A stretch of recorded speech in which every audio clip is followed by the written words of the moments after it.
ముందుగా హెడ్లైన్స్ చూద్దాం. తెలంగాణ భవన్లో బీఆర్ఎస్ నాయకుల ప్రెస్ మీట్.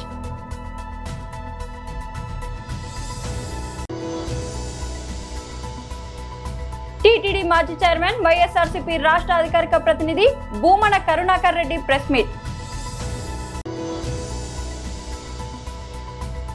ప్రకాశం బ్యారేజీకి మళ్లీ భారీగా వరద ప్రవాహం.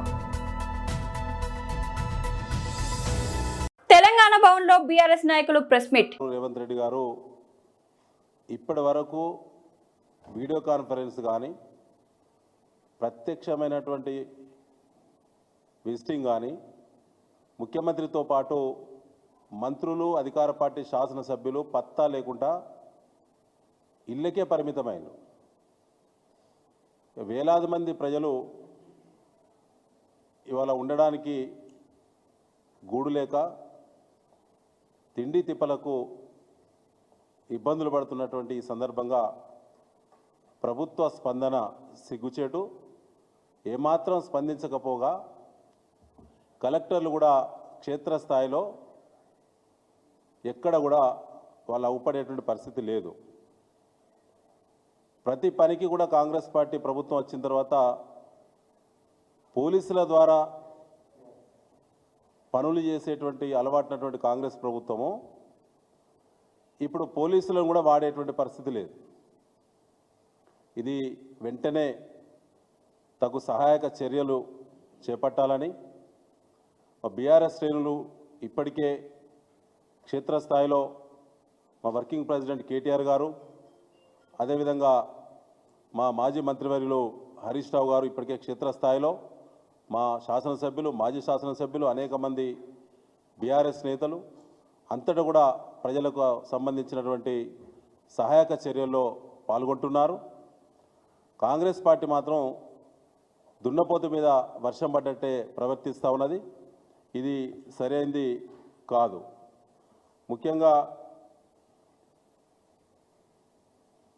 రాష్ట్రమంతా మునిగిపోతుంటే ముఖ్యమంత్రి రేవంత్ రెడ్డి గారికి మూసీ మీదనే ప్రేమ ఎక్కున్నది.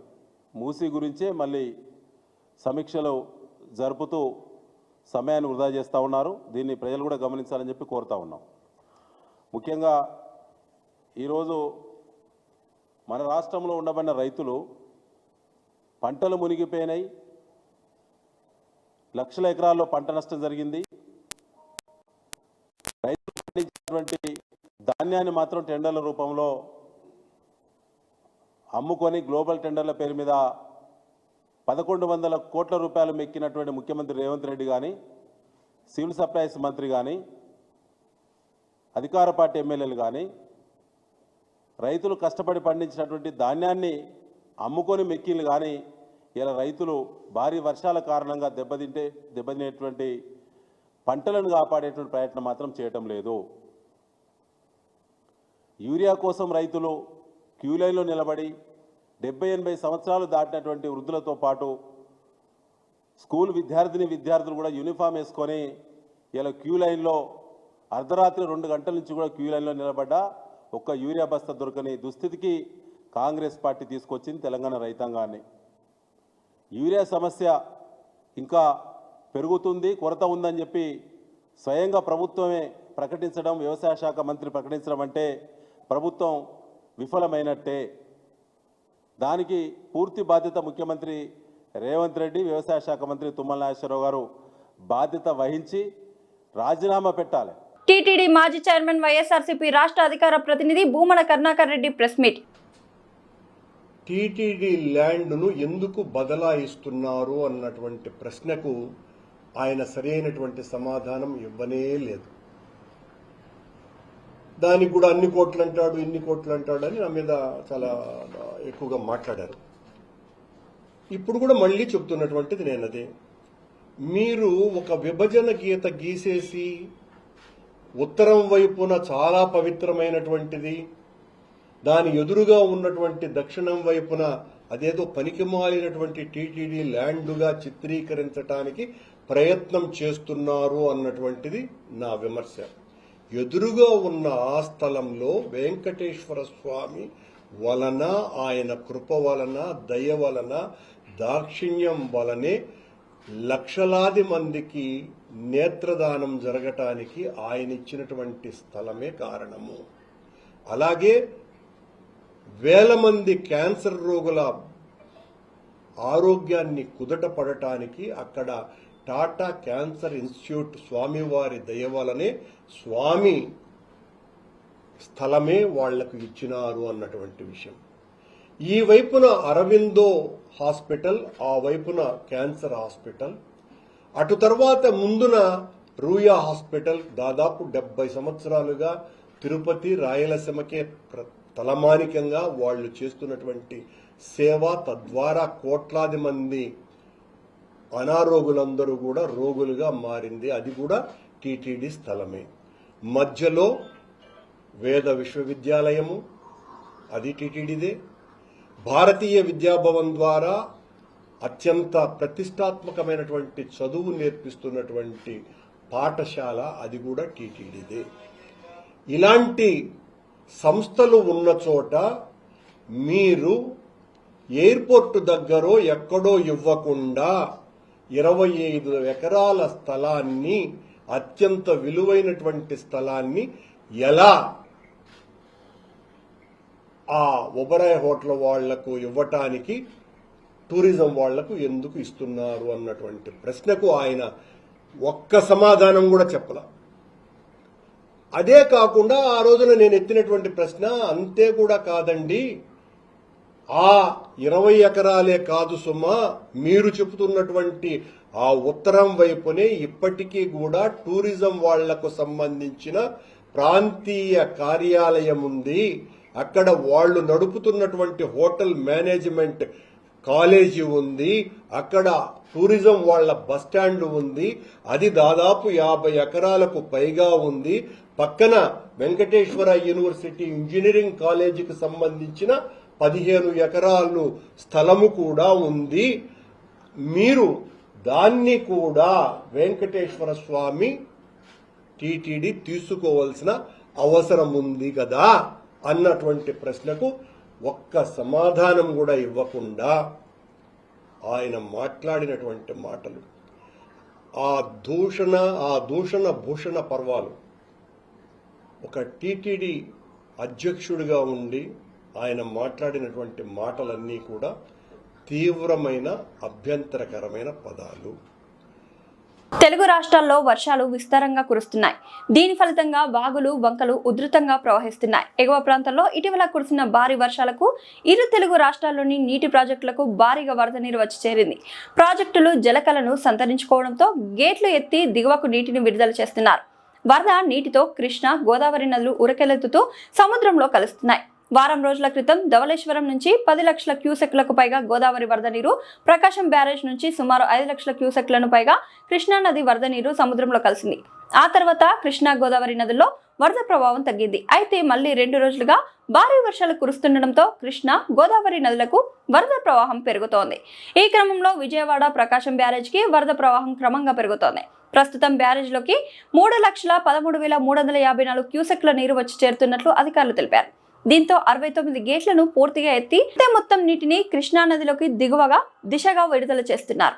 మహబూబ్ నగర్ జిల్లా మూసాపేట మండలంలోని టీఆర్ఎస్ నాయకులు మతి భ్రమించి మాట్లాడుతున్నారు. యూరియా కొరతను రాజకీయం చేయడం సిగ్గుచేటు.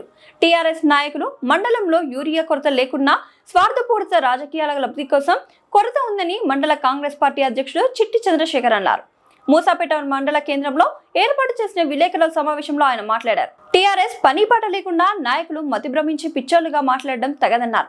గత 10 ఏళ్లకు ఒకసారి రేషన్ కార్డు కూడా ఇయ్యలేని దద్దమ్మ ప్రభుత్వం వారిది అన్నారు.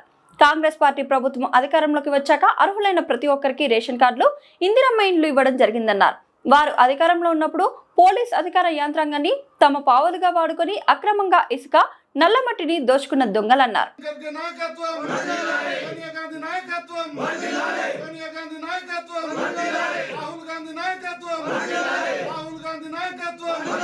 నమస్కారం. ఈరోజు అందరూ ఎంతో భక్తి శ్రద్ధలతో కొలుచుకునే వినాయక చవితి పండుగను సందర్భంగా పురస్కరించుకొని అందరికీ మూసాపేట మండలంలో ఉన్న ప్రజలకు, దేవరకద్ర నియోజకవర్గంలో ఉన్న ప్రజలు అందరికీ వినాయక చవితి శుభాకాంక్షలు తెలియజేసుకుంటూ, ఈరోజు ముఖ్యంగా ఈరోజు నిన్న బీఆర్ఎస్ పార్టీ కార్యకర్తలు కొందరు నిన్న చేసినటువంటి వ్యాఖ్యలకు నిరసనగా ఈరోజు మేము పత్రికా మిత్రులతో సమావేశం ఏర్పాటు చేసుకోవడం జరిగింది. నిన్న వారు బీఆర్ఎస్ పార్టీ నాయకులు మతిస్థిమితం కోల్పోయి 18 నెలలు వాళ్ళు ఎక్కడున్నారో, మరి అండర్ గ్రౌండ్ ఉన్నారో ఎక్కడున్నారో మాకైతే తెలియదు. గ్రామాలను పూర్తిగా 18 నెలలుగా రాష్ట్ర ప్రభుత్వం ముఖ్యమంత్రి ఏర్పడిన తర్వాత వాళ్ళు పూర్తిగా సోయి కోల్పోయి ఏ గ్రామంలో ఎక్కడ కూడా వాళ్ళు కనపడడం లేదు. ఎందుకంటే వాళ్ళు నిన్న మాట్లాడిన విధానం నిజంగా అందరికీ విస్తుపోయే అంశం ఏంటంటే ముసాపేట మండలం ఎంతో మర్యాదకు అంతా సానుకూలంగా ప్రజలు చాలా అన్నదమ్ముల లాగా ఉంటారు. కానీ వాళ్ళు మాట్లాడిన మాటలు నిన్న చూస్తే నిజంగా వీళ్ళకి సభ్యత సంస్కారం ఏమైనా ఉందే, మనుషులేనా వీళ్ళు అనిపిస్తుంది నిజంగా. ఎందుకంటే రైతుల ముసుగులో, ముఖ్యంగా రైతుల ముసుగులో యూరియా పైన యూరియా వస్తలేదని చెప్పి ఏ ఒక్క రైతు కూడా యూరియా కొరకు ఈనాడు రోడ్ ఎక్కి ధర్నా చేయలేదు. ఎవరు కూడా మాకు యూరియా రాలేదని చెప్పలేదు. ఇప్పటికి కూడా ఆ యూరియా కొరతను ఒకవేళ నిజంగా కేంద్ర ప్రభుత్వం నుంచి ఆలస్యమైంది అయినప్పటికీ కూడా మా ఎమ్మెల్యే గారు ఎంతో చొరవతోన ఈరోజు అన్ని గోదాములకు ఈరోజు పుష్కలంగా నిన్నటి వరకే యూరియా రావడం జరిగింది. యూరియా కొరతను తీర్చడం జరిగింది. నిజంగా బీజేపీ వాళ్ళు కృత్రిమంగా యూరియా కొరత చేయాలనుకున్నా కూడా చేయకుండా నిన్న ఎంతో రైతులపైన ఎవరికి ప్రేమ ఉన్నది. గడిచిన 18 నెలల కాలంలో మీరు ఈరోజు ఏదైతే మీరు శిలాఫలకాలు పడగొడుతున్నారో అని చెప్పి మాట్లాడుతున్నారో ఎక్కడ కూడా మా కార్యకర్తలు కానీ ఎవరు కానీ పాత శిలాఫలకాలు ఎక్కడ కూడా పలగొట్టిన దాఖలాలు లేవు. మీరు కృత్రిమంగా మీరు ఏదో మాట్లాడాలి, ఏదో విమర్శించాలి అని చెప్తే ఎవ్వరు ఊకోరు. మిమ్మల్ని నిజంగా 18 నెలల కిందనే మిమ్మల్ని గుడ్డలు ఇడిపించి పంపించడం జరిగింది. మీకు ఆ సోయి మర్చిపోయిండ్రు. ఇప్పటివరకు గ్రామాల్లో మీరు ఎక్కడ కూడా లేరు. గ్రామాల్లో ఎక్కడున్నారు? మీకు సోయిందా? ఈరోజు రైతులకు దాదాపు 18 నెలల కాలంగా ఈరోజు మీరు చూస్తున్నారు జూలై నెల ఆఖరి వరకే విస్తారంగా వర్షాలు కురిచి పెద్ద ఎత్తున ఈరోజు రైతులు సుభిక్షంగా సుఖ సంతోషాలతోన జూన్ మొదటి వారంలోనే రైతు భరోసా రాష్ట్ర ప్రభుత్వం వేయడం జరిగింది. మీకు అదేమో తెలుసా? సోయిందా మీకేమన్నా? గత యాసంగిలో బోనసు రైతు భరోసా యాసంగిలో కూడా ఇవ్వడం జరిగింది. రైతులు పూర్తిగా పచ్చని పంటలతోన అలరారుగా మంచిగా పంటలు పడుతున్నాయి. ఈరోజు విస్తారంగా ఈరోజు వర్షాలు కురిసినాయి.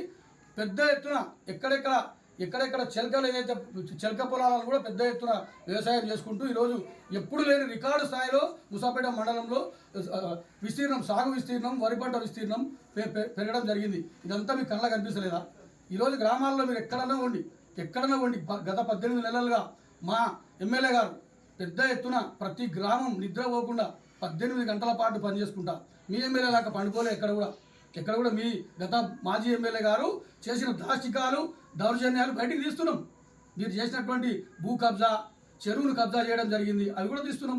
మీరు దొంగతనాలు చేయలేదా? మీరు గతంలో నల్లమట్టి గ్రామాలు ఎక్కడికక్కడ పెద్ద ఎత్తున నల్లమట్టి పెద్ద దోపిడీ చేసి తరలించకపోయి అమ్ముకొని దోచుకొని తిన్న దొంగలు మీరు మాకు దయ్యాలు వేదాలను వర్ణిస్తాయా? మాకు చెప్తారా మీరు?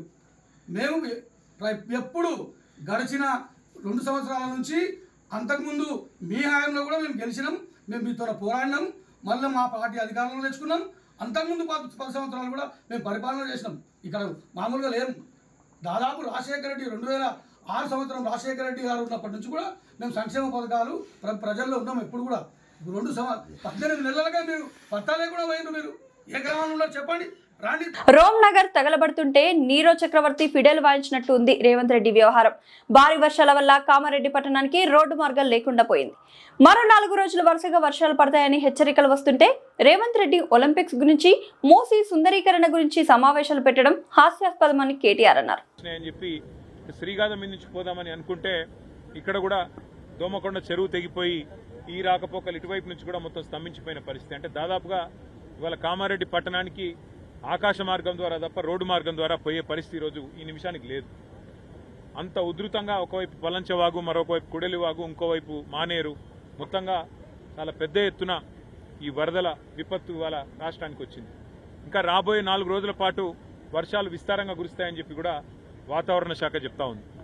రాష్ట్ర ప్రభుత్వానికి మరి ఇంత జరుగుతుంటే, ప్రజలు ఇంత అవస్థల్లో ఉంటే, రాష్ట్ర ప్రభుత్వం ముఖ్యంగా గౌరవ ముఖ్యమంత్రి గారు మాత్రం నిన్ననేమో మూసీ నది సుందరీకరణ మీద వారు రివ్యూ చేసినట్టుగా చూసినాం. ఇవాళనేమో రాష్ట్రానికి ఒలింపిక్స్ ఎట్లా తేవాలని చెప్పి రివ్యూ చేస్తున్నట్టుగా ఇప్పుడే నేను టీవీలో చూసిన. పరిస్థితి ఎట్లా ఉంది అంటే రోమ్ నగరం తగలబడుతుంటే ఆ చక్రవర్తి ఎవరో ఒక ఆయన నీరో చక్రవర్తి అని ఫిడేలు వాయించుకుంటూ కూర్చున్నాడట. అట్లా రాష్ట్రం వరదల్లో ఉంటే మూసీ సుందరీకరణ ముఖ్యమా, లేకపోతే రాష్ట్రానికి ఒలింపిక్స్ అనే డిస్కషన్ ముఖ్యమా, లేకపోతే ప్రస్తుతం పంట నష్టం ఎంత జరిగింది, ఆస్తి నష్టం ఎంత జరిగింది, ప్రాణ నష్టం ఎంత జరిగింది, ఎంతమంది విపత్తుల్లో ఉన్నారు, ఇది చూసుడు ముఖ్యమా? గతంలో కేంద్ర రాష్ట్ర ప్రభుత్వాల సమన్వయంతో ఎగువ మానేరు జలాశయం వద్ద చిక్కుకున్న పశువుల కాపర్లను కాపాడమని కేంద్ర హోంశాఖ సహాయ మంత్రి కరీంనగర్ పార్లమెంట్ సభ్యుడు బండి సంజయ్ అన్నారు. రాజన్న సిరిసిల్ల జిల్లా గంభీరావుపేట మండలం నర్మల ఎగువ మానేరు జలాశయం వద్ద చిక్కుకున్న పశువుల కాపర్లను రక్షించిన అనంతరం బండి సంజయ్ వారితో మాట్లాడారు. కేంద్ర రక్షణ శాఖ మంత్రితో మాట్లాడి హెలికాప్టర్లను ఏర్పాటు చేశామని, వాతావరణం సహకరించక కాస్త జాప్యం జరిగిందని, అయినా వారిని సురక్షితంగా రక్షించగలిగామని, ఇటువంటి విపత్తులను ఎటువంటి రాజకీయ కోణంతో చూడవద్దని బండి సంజయ్ అన్నారు. ఈ ఆపరేషన్ లో పాల్గొన్న ఎస్పీ కలెక్టర్ తో పాటు అధికారులందరినీ బండి సంజయ్ అభినందించారు.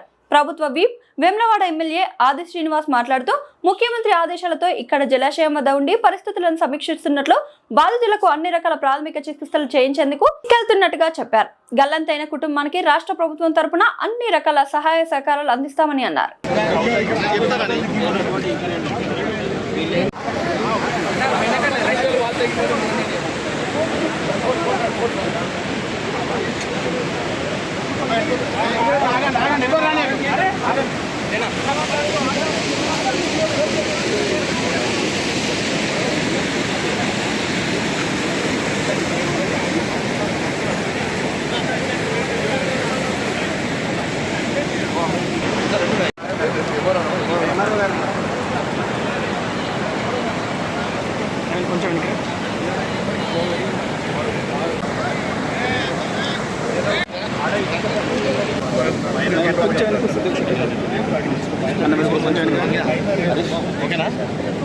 ఓకేనా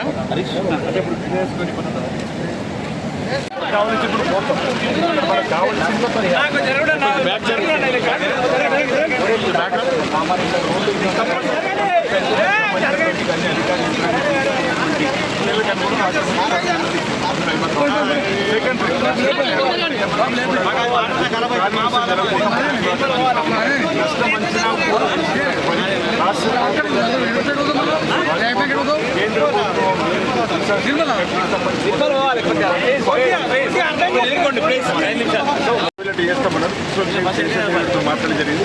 రేవంత్ రెడ్డి గారి ఆదేశాలు మా తుమ్మల నాగేశ్వరరావు గారు మాట్లాడుతూ ఉన్నారు, పొన్న ప్రభాకర్ గారు మాట్లాడుతూ ఉన్నారు. సమాచారం మేరకు మా ప్రయత్నాలు జరుగుతూ ఉన్నాయి. నిన్న రోజు అర్ధరాత్రి ఎన్డీఆర్ఎఫ్ బృందాలు ఒక అతన్ని కాపాడి ప్రవీణ రైతు తీసుకుని రావడం జరిగింది. ఇప్పుడు ఎన్డీఆర్ఎఫ్ బృందాలు దేశంలో ఆ ప్రాంతం మా కలెక్టర్ గారు, ఎస్పీ గారు అధికారులు అటువైపు ఉన్నారు. వాటిని ఆ బోట్లో కింద తీసుకోవడం కోసం ప్రయత్నాలు జరుగుతున్నాయి. వాళ్ళు ఎక్కడానికి కొంచెం వెనుక ఉండవచ్చు. హెలికాప్టర్ అయితే బాగున్నట్టు ఆలోచన, అంటే అభివృద్ధి బాగుందని వాళ్ళ బంధువులతో మాట్లాడుతున్నారు. వాటిని వెంటనే అందులో ఎక్కించి తీసుకొచ్చేందుకు ప్రయత్నం చేస్తాం. ఆహారం నిన్న రోజు పంపడం జరిగింది, బట్టలు కూడా పంపడం జరిగింది. ఇప్పుడు మేము కూడా చూసాను ఆల్రెడీ ఆహారాన్ని కూడా అటువైపు డ్రోన్ సాయం గారు పంపడం జరిగింది. అంటే అదే చదువుకు వర్షాలు మంత్రికం చేయడం కవర్లు కూడా నిన్న నుంచి పంపడం జరుగుతూ ఉంది. వాటిని కాపాడేటువంటి ప్రయత్నం రాష్ట్ర ప్రభుత్వం అన్ని రకాల చర్యలు తీసుకుంటుంది. అందులో భాగంగానే ఇప్పుడు ఈ కసరత్తు జరుగుతూ ఉంటుంది. వాళ్ళ బంధువులతో మాట్లాడి ఆ ఎన్డీఆర్ఎఫ్ బృందాలకు దగ్గర వాళ్ళు అటువైపు దగ్గర ఉన్నాయి. ఆ గోడెక్కి దీంట్లో వాళ్ళు తీసుకోవడానికి అవకాశం ఉంది. వాళ్ళు వెనుక ముందు అయితే చెప్పనేటువంటి భయాందోళన ఉన్నటువంటి దాన్ని వాళ్ళ ఆందోళన తొలగించి తీసుకెళ్లే ప్రయత్నం చేస్తారు. అట్లా మీరు ప్రభుత్వం ఉన్నారు కాబట్టి పక్క జిల్లా కామారెడ్డిలోనూ భయంకరమైన మొత్తం వరదలు చెప్పారు. హెలికాప్టర్స్ కావాల్సిన చాపర్స్ కావాలి సార్ అని వెంటనే వారు మాట్లాడిన వెంటనే రాజ్నాథ్ సింగ్ గారు స్వయంగా మాకు ఫోన్ చేసి మేము ఆర్మీని అలర్ట్ చేస్తాము, ఏమి ఇబ్బంది పడాల్సిన అవసరం అని చెప్పిన తర్వాత కమాండర్స్ అంతా కూడా ఫోన్ చేసాక వెంటనే హెలికాప్టర్ పంపిస్తామని చెప్పాక హెలికాప్టర్లు వచ్చి కాపాడే ప్రయత్నం చేసినాయి. కానీ వాతావరణం అనుకూలించకపోవడం వలన తిరిగి వాపస్ వెళ్ళిపోయినాయి. పాపం రాత్రి వర్షాలు ఉన్నాయి పాపం వీళ్ళే. ఈరోజు మార్నింగ్ కొంచెం మళ్ళీ ఫోన్ చేసిన తర్వాత మళ్ళీ చేపలు వచ్చినాయి. మళ్ళీ వాతావరణం అనుకూలించకపోవడం మళ్ళీ రిటర్న్ అయ్యాక ఇప్పుడే కొంచెం వర్షం తగ్గింది కాబట్టి వెంటనే ఆ శ్రేణి గారు నిజంగా చాలా గ్రేట్ కమాండర్ శ్రేణి గారు గ్రేట్ ఆఫీసర్ అన్న. ఆయన ఎప్పటికప్పుడు ఫోన్ చేసి వాతావరణం ఇప్పుడు సార్ అనుకూలిస్తుంది సార్. హైదరాబాద్లో వర్షం లేదంటే ఇక్కడ కూడా లేదు, తగ్గింది సార్. మీరు పంపండి, ప్రయత్నం చేయండి. మీకు ఇబ్బంది పెట్టడానికి ప్రయత్నం చేస్తారేమో, కానీ కొంచెం కష్టపడి సార్ అంటే వెంటనే 2 చేపలను ఇప్పుడే పంపించి వాళ్ళను వీళ్ళని బయట తీసుకురావడం, మళ్ళీ ఆ చేపలు పంపడం, మళ్ళీ 2 చేపలు, మొత్తం 4 చేపలను ఇలా సైనిక హెలికాప్టర్లు వచ్చి వాళ్ళని కాపాడే ప్రయత్నం చేస్తాయి. ఇటు రాష్ట్ర ప్రభుత్వం రిక్వెస్ట్, రాష్ట్ర నేను ఇక్కడ విమర్శిస్తలేనండి, ఇవ్వండి కేంద్ర రాష్ట్ర ప్రభుత్వాల యొక్క సమన్వయం సహకారము. ఇక్కడ స్థానిక నాయకులు ఆదిత్యవాస్ గారు కూడా ఇక్కడ ఉన్నారు, జిల్లా కలెక్టర్ గారు కూడా వచ్చి కూడా అందరం కలిసి మనం కాపాడే ప్రయత్నం చేయాలి. దాని తర్వాత ఎవరి ఫెయిల్యూర్ ఉంది ఎవరైతే తర్వాత తీసుకొని విమర్శించుకునే ప్రయత్నం చేస్తాం సార్. స్థానికలు కూడా ఇక్కడనే ఉంటున్నాయి. ఈ వర్షాలు పూర్తి అయ్యే వరకు కూడా ఇక్కడనే ఉంటాయి. ఎప్పుడు ఆపద వచ్చినా ఎప్పుడు కష్టం వచ్చినా వాళ్ళు సేవ చేయడానికి సహకరించడానికి ఇలా అమిత్ షా గారు రాజ్నాథ్ సింగ్ గారి యొక్క ఆదేశాల మేరకు వాళ్ళు వచ్చి ఉన్నారు కాబట్టి తప్పకుండా కాపాడే ప్రయత్నం చేస్తాం. ఇప్పుడు అందుబాటు ఏంటంటే కొంచెం వాతావరణం అనుకూలించాలి. కొంచెం వర్షం తగ్గి వాతావరణం అనుకూలిస్తే ఎప్పటికప్పుడు వచ్చి తీసుకొచ్చే ప్రయత్నం చేస్తాయి. కాబట్టి దాన్ని మనం ఎట్లా ఉపయోగించుకుంటే ఉపయోగించుకోవాలి. పునర్జన్మ ఎందుకంటే అనుకోకుండా వాళ్ళు గట్టిగా ఉంటారు కాబట్టి ఎక్కువ తర్వాత ఎక్కువ ఫ్లో రాలేదు, వస్తే చాలా ఇబ్బంది పడి ఉంటాం. బట్ ఆల్రెడీ కొంత ఒకతను ఇప్పటికి ఉడకపోయాడు, వారి కోసం ఆశ కోసం చూస్తున్నాం కాబట్టి పునర్జన్మ వీళ్ళకి. బులెటిన్ ముగించే ముందు హెడ్లైన్స్ మరోసారి. తెలంగాణ భవన్లో బీఆర్ఎస్ నాయకుల ప్రెస్ మీట్.